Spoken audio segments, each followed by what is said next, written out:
Olá, pessoal. Nossa segunda aula sobre fontes energéticas no Brasil.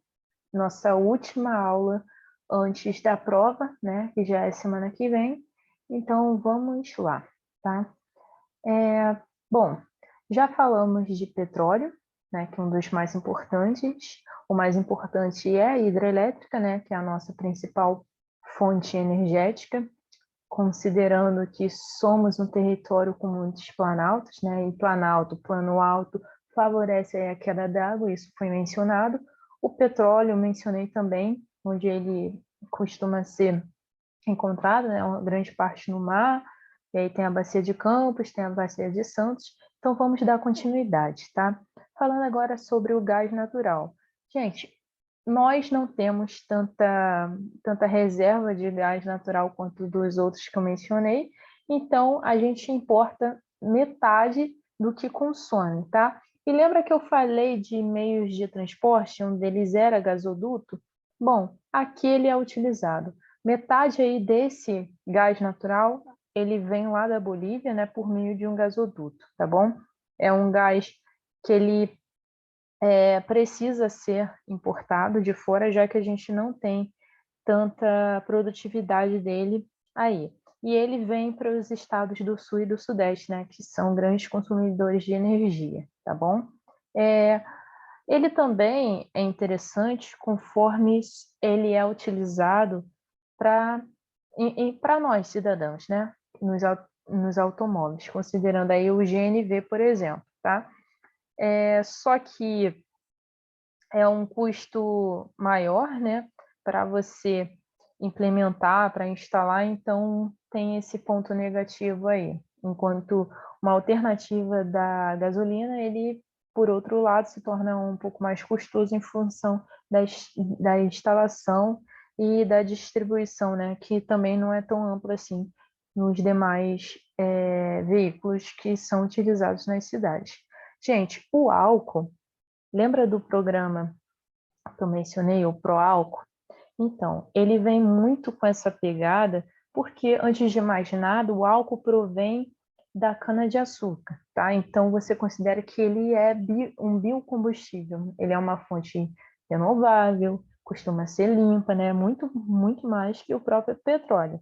Então, ele fez parte desse programa Proálcool, que visava aí substituir, né, o uso da gasolina pelo etanol, e aí o governo ele dava isenção para quem produzisse esse tipo de combustível, ele dava isenção, incentivos para aquelas empresas automobilísticas que instalavam, né, o uso do etanol como fonte de energia também, e a consequência, né, da época foi que aumentou uma dívida, né, que já estava bem alta, porque foi aí na década de 70, uma época que estava tendo muitas crises, inclusive mundiais, em relação ao uso do petróleo. Então, foi uma alternativa, né, que o Brasil encontrou de não ficar tão dependente, mas é claro que até hoje não é tão utilizado assim quanto a própria gasolina. Mas aí a gente percebe, por exemplo, que alguns carros eles já vêm com o motor flex, né? Que tem aquele motor que você pode abastecer com gasolina e com álcool. Isso é bem comum, a gente vê essas opções nos postos de gasolina. Bom, gente, já a energia nuclear, ela não é tão utilizada assim, mas teve uma época, né, principalmente aí nos governos militares, entre a década de 60 e 70, que passou a ser pensado assim, o uso desse tipo de energia. Foi um projeto dessa época, mas que eles estavam pensando também em utilizar para fins militares, né, na produção de armamento, visto que a energia nuclear é extremamente, né, um grande potencial destrutivo, logo, né, serve muito para fins militares. Então, se pensou aí acordos com os Estados Unidos, né, para implementar a nossa primeira usina, né, nuclear, que foi a Angra 1, no Rio de Janeiro, mas depois, lá em 75, um pouco antes, já tinham sido pensados acordos para que a gente tivesse aí 8 usinas, só que a gente só teve mais 2 usinas aí que foram postas em atividade, a Angra 2, né, em 2000, e a Angra 3, que estava ainda em desenvolvimento. Mas só ela, gente, para vocês terem a noção de quão potencial uma usina nuclear tem, apesar dos pesares, né, que a gente já estudou os riscos, mas só essas duas suprem aí 3% do consumo elétrico do Brasil. Então, com todos os defeitos, ela é extremamente, né, valiosa. Temos aí dois. Antes de mais nada, carvão mineral, a gente aprendeu, vem do soterramento da madeira, né? Uma madeira muito antiga, que passou aí por esse processo de compactação durante longos anos, geralmente em lugares frios. Então, por ser proveniente de lugares frios, a gente acha onde aqui na região do Brasil? A gente acha na região sul, né? Santa Catarina, Rio Grande do Sul. E aí, quanto mais carbono essa madeira tem, maior poder calorífero, né?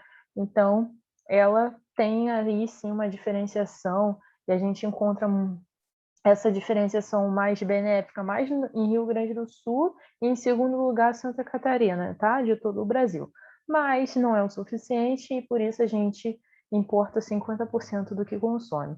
Só que, gente, aí vem o outro tipo de carvão, né? O carvão vegetal, que ele é o mais problemático.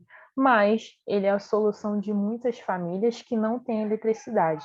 Por quê? Ele se torna, então, a principal fonte para essa população que não tem acesso à eletricidade, que é uma realidade muito comum do Brasil, principalmente em lugares mais distantes das cidades, lugares rurais, que as pessoas ainda comem, né, com forno a lenha. Então, ele sim é utilizado.